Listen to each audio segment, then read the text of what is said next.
The scene opens not with a face, but with a heavy, life-altering declaration. A speech bubble hangs in the air, carrying words that feel more like a command than a proposal. He says he wants to marry you, by the end of this year at the latest. The clinical, hurried timeline suggests this isn't a matter of romance, but one of business or family obligation, setting an immediate tone of pressure and inevitability. We see the protagonist, a woman with flowing reddish-brown hair tied in a high ponytail, caught in a moment of sheer disbelief.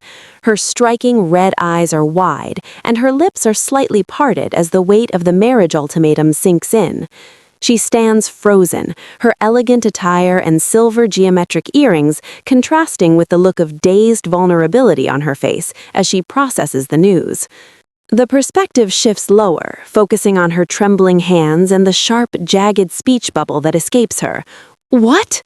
The word is small but explosive, puncturing the heavy atmosphere. The visual focus on her torso and the slight disarray of her white blouse emphasizes the physical shock radiating through her body, as if the air has been kicked out of her lungs. A tight close-up on her face reveals the internal turmoil beneath her poised exterior. Her brow furrows into a deep frown of distress, and a single bead of sweat rolls down her cheek. The sound effect twitch appears near her temple, signifying her struggle to maintain control as her eyes dart away, searching for an escape from the reality of the situation. The shock has now turned into a palpable sense of dread. In a final attempt to regain control of her destiny, she begins to speak, her voice small. "Mother, But she is immediately cut off. A larger, more dominant speech bubble overrides her, dismissing her feelings before she can even voice them. "I heard already. Dongzong made some kind of mistake, right?" The cold interruption suggests that her mother is more concerned with the logistics of a mistake or a scandal than her daughter's consent, leaving the protagonist trapped in a web of family expectations. The perspective shifts to the other woman in the room, her presence dominating and cold. A tight crop focuses on her mouth, curved into a sharp, calculated smile. Her red lipstick looks almost like a wound against her pale skin as she speaks with a mocking familiarity. "So Young, you grew up watching that mother of yours, so you must know," she begins, her words dripping with a condescending tone that suggests a long, painful history between their families. The woman leans forward, her hands elegibly clasped beneath her chin, showcasing a simple gold band on her finger. Her movements are poised, yet they feel like a trap closing in. She continues her lecture with a forced philosophical air. That everyone makes mistakes in life sometimes. The word mistakes is emphasized in dark red, highlighting the sting behind her gentle reminder. Finally, we see the full face of the antagonist. She sits regally in a high-backed white chair, draped in a bold red dress and adorned with heavy, sparkling diamond earrings and a matching necklace. Her expression is one of triumphant satisfaction. She watches So Young like a cat watching a bird, her eyes narrowed as she prepares to deliver the final blow. Just like how the camera drops to focus on the woman's lap, emphasizing the physical distance and the power dynamic between them. The final part of her sentence lands with devastating precision. "You ended up with our family because of your mother's silly mistake."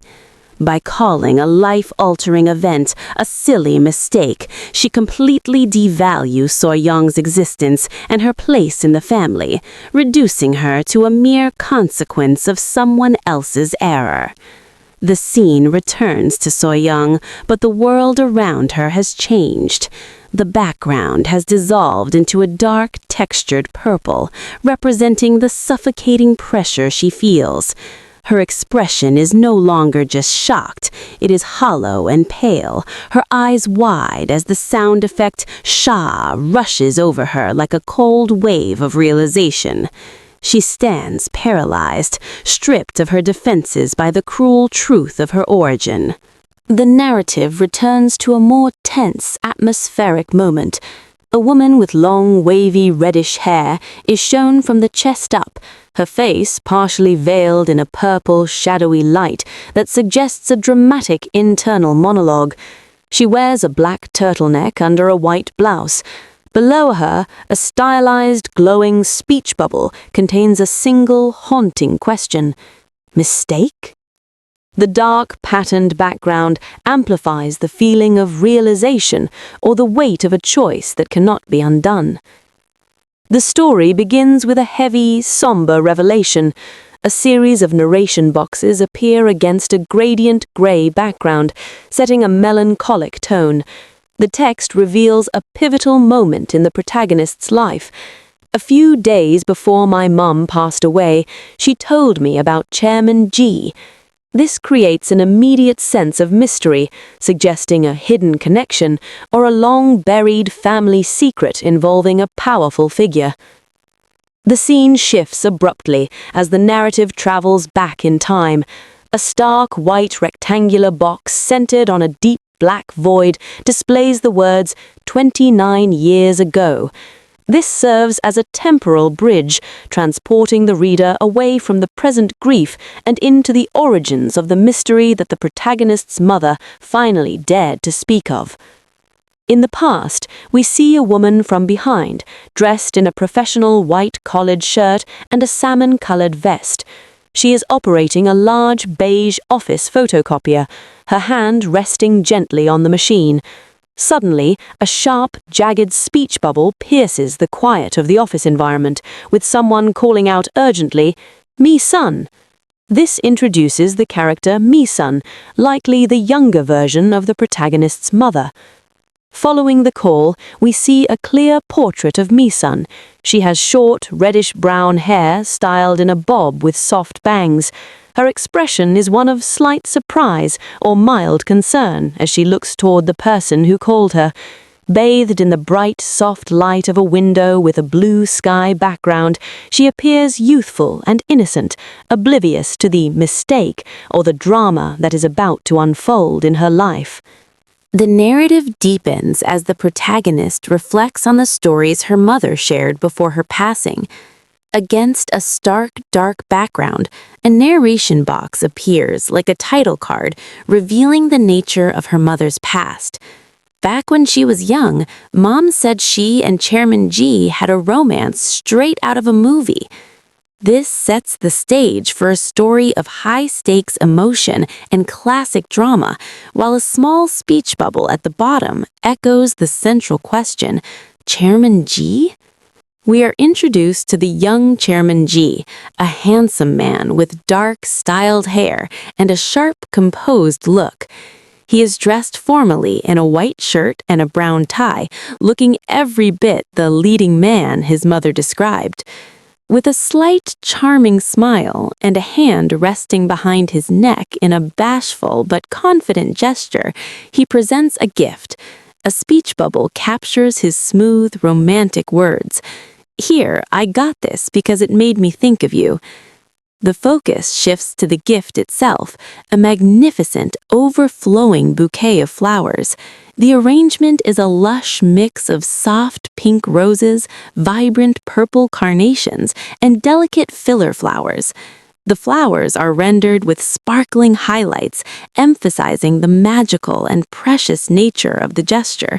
It is the physical manifestation of the movie-like romance they were beginning to build. The story then explains the circumstances of their first encounter.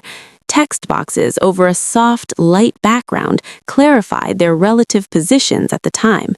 When they first met, Mom was a new employee, and Chairman G was rotating through teams for management training. It was a classic office romance setup, a humble newcomer meeting a man destined for leadership. Finally, we see the effect of this grand gesture on the young woman. She looks down at the bouquet, her face painted with a deep, unmistakable blush that spreads across her cheeks. Her eyes are wide with a mix of surprise and burgeoning affection, and she raises a hand to her chin as if stunned by the directness of his attention.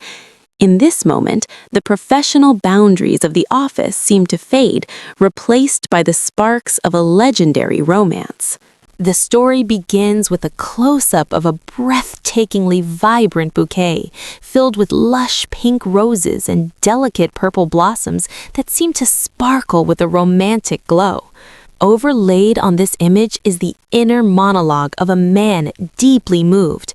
He fell for her kindness and boldness right away. It is clear that this gift represents more than just a gesture.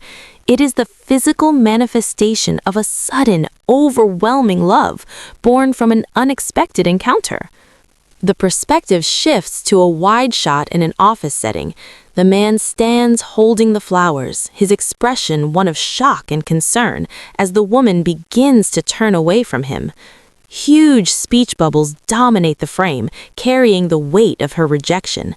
She reminds him of the harsh reality of their social standing. "But I'm just an ordinary employee, and you're already engaged." The gap between them is not just emotional, but professional and societal. As she continues to walk away, the camera focuses on her retreating figure and his legs rooted to the spot. The dialogue continues to cut deep. "You know we're from completely different worlds." The imagery emphasizes the distance growing between them as the man remains frozen near the office equipment, his grand gesture of the bouquet now feeling heavy and out of place in this sterile work environment. The tension reaches a breaking point as the man finally finds his voice. We see a close-up of his face, brow furrowed and eyes wide with desperation as he calls out, "I'm sorry." Next to him, the woman's face is partially visible, her cheek flushed a bright red from a mixture of embarrassment and suppressed emotion.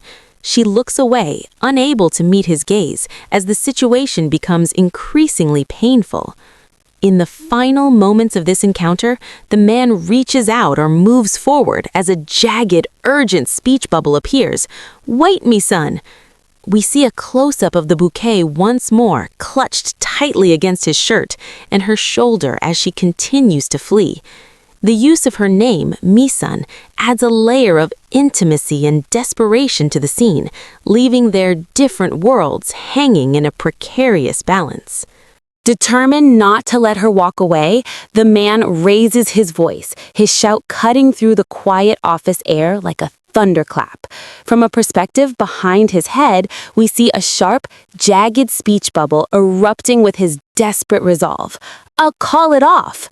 The intensity of his shout is mirrored by the dark, vertical speed lines in the background, signaling a moment of life-altering consequence. The woman, Misun, stops in her tracks and looks back over her shoulder, her face a mask of pure shock and disbelief. Her eyes are wide, her cheeks are still burning with a deep blush, and a small bead of sweat trickles down her face, showing the immense pressure of the situation. She stares at him, paralyzed by the weight of the words he just uttered, a promise that would shatter his current life for her sake. Closing the distance, the man speaks again, his voice filled with a raw, unyielding energy. We see a close-up of his face and chest as he clenches his fist near his heart, doubling down on his promise. With a fierce expression of determination, he proclaims loudly, "I'll break off the engagement." He is no longer concerned with social standing or his arranged future. He is focused entirely on the woman standing before him. His hand moves to grasp at his shirt, right over his pounding heart, as if trying to physically show her the depth of his sincerity. The background is filled with motion lines that emphasize the urgency of his plea. In a final, desperate push to reach her soul, he begs for her trust.